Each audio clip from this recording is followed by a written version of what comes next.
देखो, आज जो तुम सुनने जा रहे हो वो सिर्फ एक फिल्म की कहानी नहीं है। ये कहानी है उस सच्चाई की जिससे इंस्पायर होकर बना एक ऐसा किरदार जिसे दुनिया खौफ का बादशाह कहती है। धुरंधर 2 द रिवेंज में दिखाया गया अंडरवर्ल्ड कोई कल्पना नहीं है, बल्कि उसकी जड़ें जुड़ी है भारत के सबसे खतरनाक नामों में से एक दाऊद इब्राहिम से। देखो, कहानी शुरू होती है एक साधारण लड़के से। मुंबई की तंग गलियों में पलने वाला एक लड़का जिसके पास ना पैसा था ना पहचान थी, लेकिन उसके अंदर एक चीज़ थी, कंट्रोल की भूख। वो सिर्फ जीना नहीं चाहता था, वो राज करना चाहता था। धीरे धीरे उसने छोटे छोटे काम शुरू किए, पहले स्मगलिंग, फिर काले काम, फिर लोगों को डरा कर काम निकलवाना, और यहीं से शुरू हुआ उसका अंडरवर्ल्ड में कदम। लेकिन असली बदलाव तब आया जब उसने समझ लिया कि दुनिया कैसे चलती है। यहाँ कानून से ज़्यादा डर काम करता है। जिसके पास डर है उसके पास ताकत है, और उसने यही खेल खेलना शुरू किया। धीरे धीरे उसने अपने आसपास लोगों का नेटवर्क बनाया। हर आदमी उसका वफादार था, हर काम उसके इशारे पर होता था, और देखते ही देखते वो एक छोटा गुंडा नहीं बल्कि एक सिस्टम बन गया। फिल्म में दिखाया गया बड़े साहब का किरदार यही दर्शाता है। एक ऐसा इंसान जो सामने कम आता है लेकिन हर चीज़ कंट्रोल करता है। लोग उसे देखते नहीं, लेकिन उसका डर हर जगह महसूस करते हैं, और यही असली अंडरवर्ल्ड की सच्चाई है।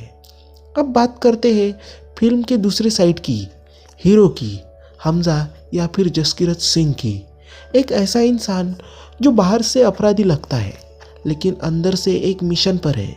असल में वो एक एजेंट है जो दुश्मन के बीच घुसकर उसे अंदर से ख़त्म करना चाहता है।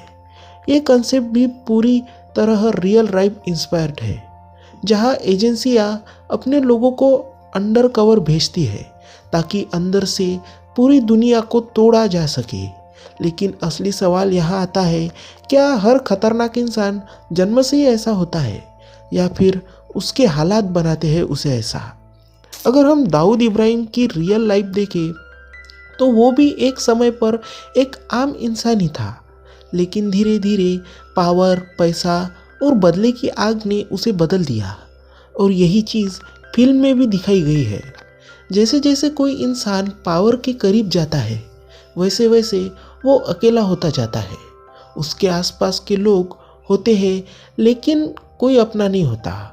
हर रिश्ता फायदे पर टिका होता है, और यही सबसे खतरनाक चीज़ है। फिल्म में जो रिवेंज, पॉलिटिक्स और मैनिपुलेशन दिखाया गया है वो सब सिर्फ एंटरटेनमेंट के लिए नहीं है, बल्कि रियल वर्ल्ड में भी है। इसी तरह के खेल चलते हैं जहाँ सामने कुछ और होता है और पीछे कुछ और।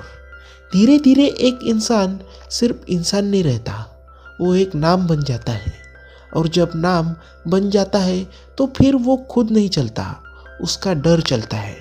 लेकिन हर ताकत की एक कीमत होती है।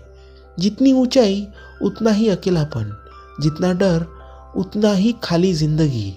और यही इस कहानी का सबसे बड़ा सच है कि एक इंसान खौफ का बादशाह तो बन सकता है, लेकिन वो कभी खुश नहीं रह सकता।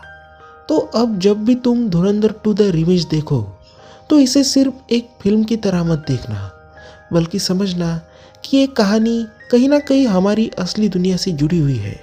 और सबसे बड़ा सवाल, क्या धुरंधर जैसे लोग पैदा होते हैं या हम उन्हें बना देते हैं? कमेंट सेक्शन में ज़रूर लिखिएगा।